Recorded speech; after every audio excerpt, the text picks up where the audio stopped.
The first thing I saw when I pulled into my driveway that Sunday evening was not a person, not a warning sign, not even a piece of paper taped to my door.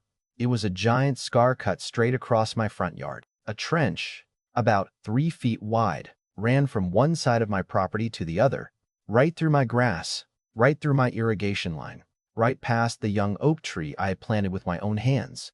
For a few seconds, I just sat there behind the wheel with the engine running, thinking maybe I was looking at the wrong house. But then I noticed the orange conduit buried beneath the dirt, the piles of soil stacked neatly along the edge, and an excavator parked halfway on my property like it belonged there. That was the moment I realized someone had decided my land was theirs to use. My name is Daniel Mercer, and I never imagined that protecting my own backyard would turn into a fight against an entire neighborhood association. But that is exactly what happened. I live in a quiet little community outside Cedar Hollow, Colorado, the kind of place where people wave when they drive by and everyone knows whose dog escaped last week. I bought my home 8 years earlier because of the land behind it. It was not a huge property, just a little over an acre, but it was my peaceful corner of the world. I grew vegetables, fixed old furniture in my workshop, and spent most evenings outside with a cup of coffee watching the sunset. I was not the type of person looking for conflict. Honestly, I avoided it whenever I could.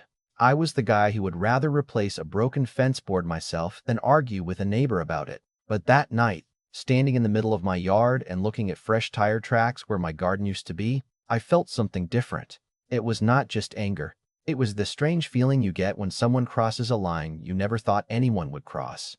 The next morning, I walked outside expecting someone from the construction crew to explain what was happening. Instead, I found a man in a reflective vest walking along the trench holding a clipboard, checking measurements like he owned the place. I walked over and asked, "Morning. Can you tell me who authorized this work?" He barely looked up. He just pointed toward the neighborhood behind my property and said, "We're installing fiber lines for the new subdivision expansion. The HOA approved everything." I looked at him and said, "That's interesting, because this is private property." He finally stopped writing and gave me a confused look. The HOA said this was a community easement.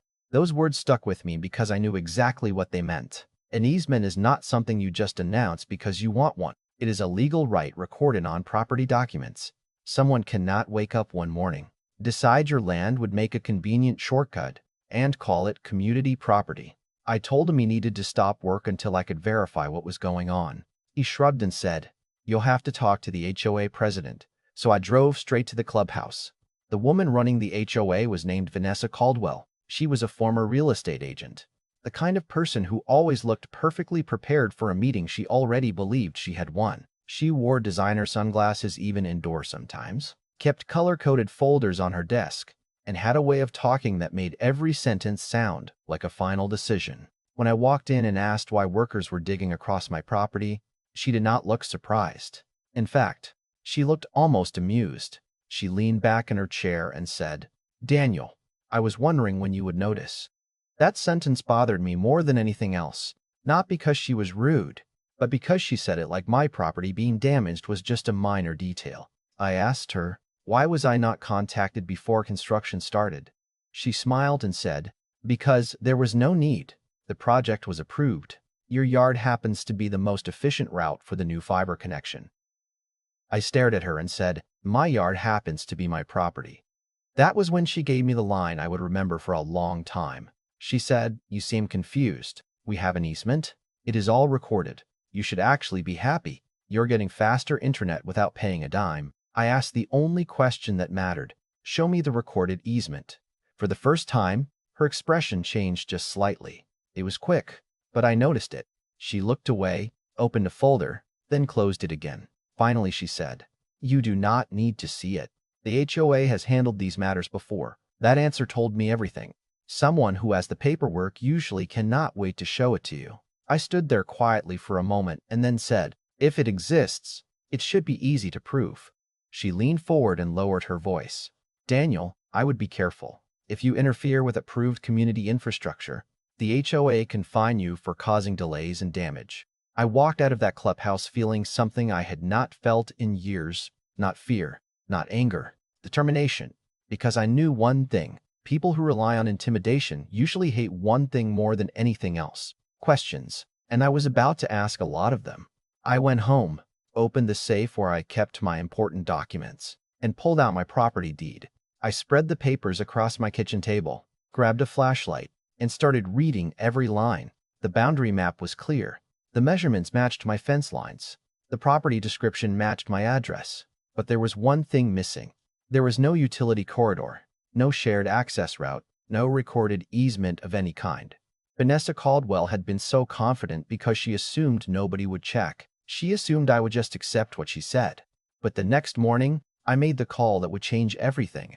The next morning, I called the county recorder's office before I even finished my first cup of coffee. I remember sitting at my kitchen table with the deed spread out in front of me, still staring at the same lines over and over, almost hoping I missed something, because a part of me still wanted there to be an innocent explanation. Maybe there was an old agreement I did not know about. Maybe there was some paperwork filed years before I bought the property. Maybe this was just a communication mistake. I was willing to believe that, until the woman on the phone checked the records and said, "Mr. Mercer, I'm not finding any easement attached to your parcel." I asked her to double-check because I wanted to be absolutely certain. She searched again, then said the words I already suspected. "There is no recorded utility access, no right-of-way, and no shared infrastructure agreement on your property." I leaned back in my chair and just sat there for a moment. It was strange because I felt relieved, but I also felt disappointed. Relieved because I knew I was right. Disappointed because I realized this was not a misunderstanding. Someone had made a decision, and they expected me to accept it. Later that afternoon, I hired a utility locator named Marcus Hill.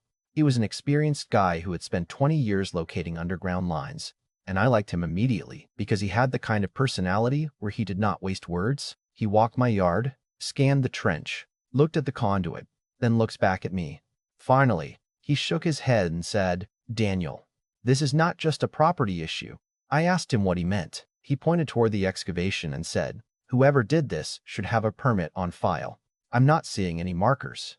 No posted approval. Nothing. That was the moment everything changed. Up until then, I thought I was dealing with an arrogant HOA president who believed she could push people around, but now I realized there was something bigger happening. They had not just crossed my boundary. They had skipped the process completely. They had acted like getting approval from themselves was the same thing as getting approval from the county. I contacted my attorney, Laura Bennett, a property rights lawyer who had handled land disputes for years. When I explained what happened, she did not sound shocked. She actually laughed quietly and said, "Daniel, the most expensive mistakes are usually made by people who are absolutely convinced they cannot be wrong." She asked me to send over the deed, photographs, and every communication I had with the HOA. A few hours later, she called me back. "You were right," she said. "They have no recorded right to use your land." Then she paused and added, "And if there is no permit, they have a much bigger problem than you do." She prepared an emergency stop work request and sent it to the county development office. At that point, I knew there was no going back. This was no longer a conversation between neighbors. It was a legal matter. The funny thing is, I still remember thinking about how ridiculous the whole situation was. I was not some wealthy developer trying to block a major project. I was just a homeowner who wanted people to ask before digging a giant hole through my yard. Somehow, that simple request had become a battle. The next morning, I woke up early to the sound of trucks arriving near the property line. The construction crew was back. They were preparing to continue the work and cover everything up. For a moment, I wondered if I had moved too slowly. Maybe they were going to finish before anyone could stop them. But then, around 8:30 in the morning, 2 county inspectors pulled into my driveway, followed by a sheriff's deputy. I have to admit, seeing those vehicles there was one of the most satisfying moments of the entire ordeal. Not because I wanted anyone punished. I just wanted someone official to finally look at the situation and say, "Wait a minute, who gave you permission to do this?" The contractor's crew arrived shortly after. They had workers carrying equipment toward the trench, ready to backfill everything and move on. One of the inspectors stepped forward and raised his hand. "Stop right there."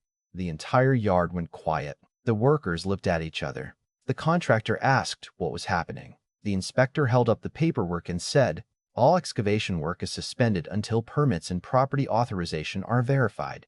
The contractor immediately started making phone calls. And then, like something out of a movie, Vanessa Caldwell came speeding down the road in her golf cart. I swear, I could hear that car before I saw it. She jumped out, sunglasses on, looking like she was arriving to solve a crisis that only existed because people refused to obey her. She walked straight toward me and pointed. "Daniel, what are you doing?" I just looked at her and said, "Making sure everyone follows the rules." She did not like that answer. She turned toward the inspectors and said, "This is an approved HOA project. He is interfering with community development." The inspector calmly asked, "Do you have documentation proving this HOA has recorded access rights to this property?" Vanessa immediately started explaining how the neighborhood had used the area, how the expansion benefited everyone, how the board had voted on it. But the inspector interrupted her. "That is not what I asked." The silence afterward was different. It was the kind of silence where everyone already knew the answer. Vanessa looked at me through those mirrored sunglasses, and for the first time since I met her, she did not look confident. She looked uncertain. The inspector continued reading from the notice. Unpermitted excavation, unauthorized use of private property, and reported property damage. I watched her expression change. She had spent weeks assuming I would back down because that was probably what happened with everyone else. People do not usually challenge the HOA. They pay the fines, attend the meetings, and move on because fighting feels exhausting. But she made one mistake. She picked someone who actually read the paperwork. Over the next several days, the entire project came apart. The county ordered the contractor to remove the conduit from my property. They had to dig everything back up, repair the irrigation system they damaged, replace the grass they destroyed, and restore my yard to the condition it was in before they arrived. And the bill? It went straight back to the HOA. I watched workers slowly undo everything they had rushed to build. The same orange conduit that had been installed with such confidence was now being pulled out piece by piece. The same trench that had appeared overnight was disappearing under fresh soil. Meanwhile, the HOA's expansion project was frozen while the county reviewed the violations. What amazed me most was how quickly the attitude changed. A week earlier, Vanessa was telling me I should be grateful. Now she was avoiding conversations, avoiding meetings, avoiding anyone asking questions about the missing easement. The neighborhood that once trusted every decision from the HOA board started asking where the money was going and why nobody had verified the property rights before construction started. And that was when I realized something important. The real problem was never the trench. The trench was just the thing that exposed everything underneath. It exposed the assumption that authority was the same as ownership. It exposed the idea that if you say something confidently enough, people will believe you. But land records do not care about confidence. The law does not care about popularity. A boundary line does not move because someone with a clipboard says it should. A few days later, I stood on my porch watching the final repairs being completed. The workers leveled the last patch of dirt, replaced the damaged sod, and removed the final piece of caution tape from my yard. It looked normal again, almost like nothing had happened. But I knew something had changed, not just for me, for everyone in that neighborhood. A few months after the trench disappeared from my yard, something unexpected happened. The neighborhood started talking, not the kind of small talk people make while checking the mailbox or waving from across the street, but real conversations, the kind where people finally say the things they have been thinking quietly for years. I would be outside watering the grass or working on something in my garage, and a neighbor would stop by and say, "Daniel, I never told you this, but I'm glad you stood your ground." At first, I did not know how to respond because, honestly, I never saw myself as some kind of hero. I was not trying to make a statement. I was not trying to take down the HOA. I was just a homeowner who came home one night and found someone had cut a hole through his property, like the land belonged to a stranger. But the more people talked, the more I realized my situation was not just about a trench. The trench was just the thing everyone could see. The bigger issue was something much harder to notice. The slow habit of people giving up their voice because they assume fighting back is too difficult. That was something I understood more clearly after everything happened. For years, many homeowners in Cedar Hollow had treated the HOA like some kind of unstoppable force. If a letter came in the mail, they paid attention. If a fine showed up, they paid it. If the board announced a decision, most people accepted it because they assumed someone had already checked everything. And maybe that worked most of the time. Maybe most decisions were reasonable. But the problem begins when nobody asks questions anymore. Because when nobody checks the details, the person with the most confidence in the room suddenly becomes the person with the most power. I saw that happen with Vanessa Caldwell. The thing about Vanessa was that she was not some cartoon villain who woke up every morning trying to ruin people's lives. That would have been easier to understand.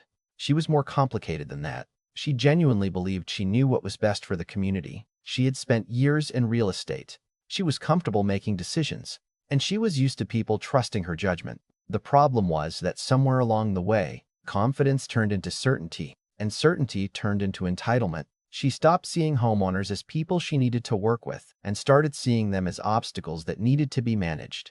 After the county investigation started, Vanessa stopped showing up around the neighborhood the way she used to. The golf cart that once rolled through the streets like a symbol of authority disappeared. The confident speeches at HOA meetings became shorter. The conversations became more careful, because now people were not just listening, they were asking questions. At the next community meeting after the incident, the atmosphere was completely different. Before, Vanessa would sit at the front of the room with her folders neatly organized, explaining decisions while everyone else listened. This time, homeowners came prepared. They had copies of documents. They had questions written down. They wanted explanations about how the project was approved, who reviewed the property records, and why nobody verified the easement before construction started.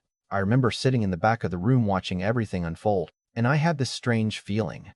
Not satisfaction exactly, more like relief, because for the first time, people were not afraid to speak. One neighbor stood up and said, "The problem is not that we made a mistake. Mistakes happen.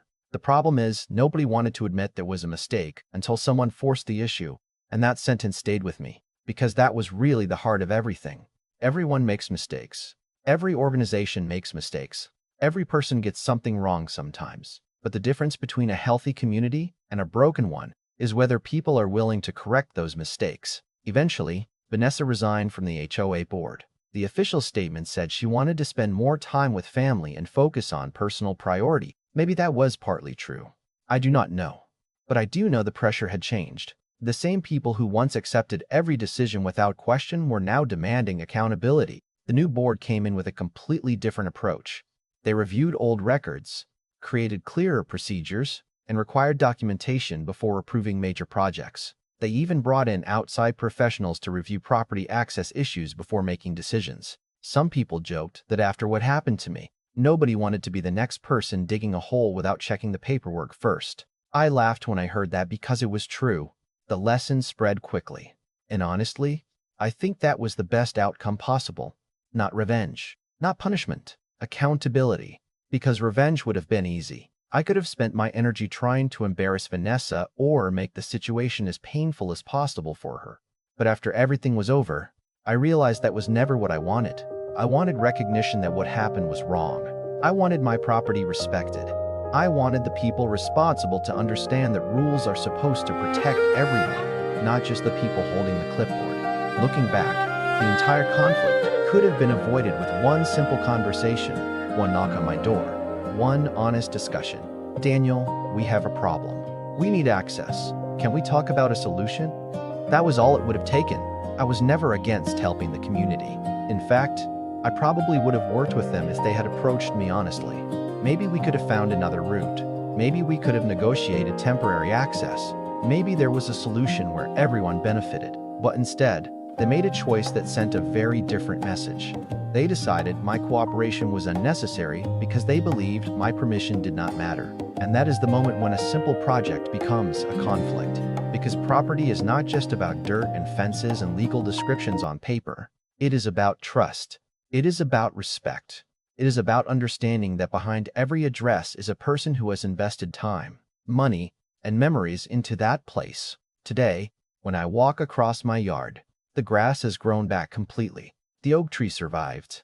The irrigation works again. If someone visited my house now, they would never know there was once a massive trench cutting through the property. But I remember it every time I look at that tree. Not because I am still angry, but because it reminds me of something important. A person does not have to be powerful to protect what belongs to them. They just have to be willing to ask questions, check the facts, and stand their ground when something does not feel right. The HOA thought they were creating a shortcut for their expansion project. Instead, they created a lesson that the entire neighborhood learned. Authority without accountability is just arrogance wearing a nicer jacket. And sometimes the person everyone expects to stay quiet is the person who has the one thing nobody can argue with. the truth. So now I want to hear what you think. If you were in my position and came home to find a construction crew digging across your property, would you have tried to work things out privately first? Or would you have immediately contacted the county and stopped the project? Do you think Vanessa was simply overconfident, or do you think she abused the power she had? And more importantly, where do you think the line should be between community needs and individual property rights? Leave your thoughts in the comments because these situations are never as simple as they look from the outside, and your opinion might start a conversation someone else needs to hear. If you enjoyed this story about standing up when the rules were pushed too far, make sure to share it with someone who believes fairness still matters. Subscribe for more real-life style stories of justice, conflict, and unexpected consequences, because sometimes the biggest victories do not come from having the loudest voice in the room. They come from simply knowing what is right and refusing to let anyone take that away.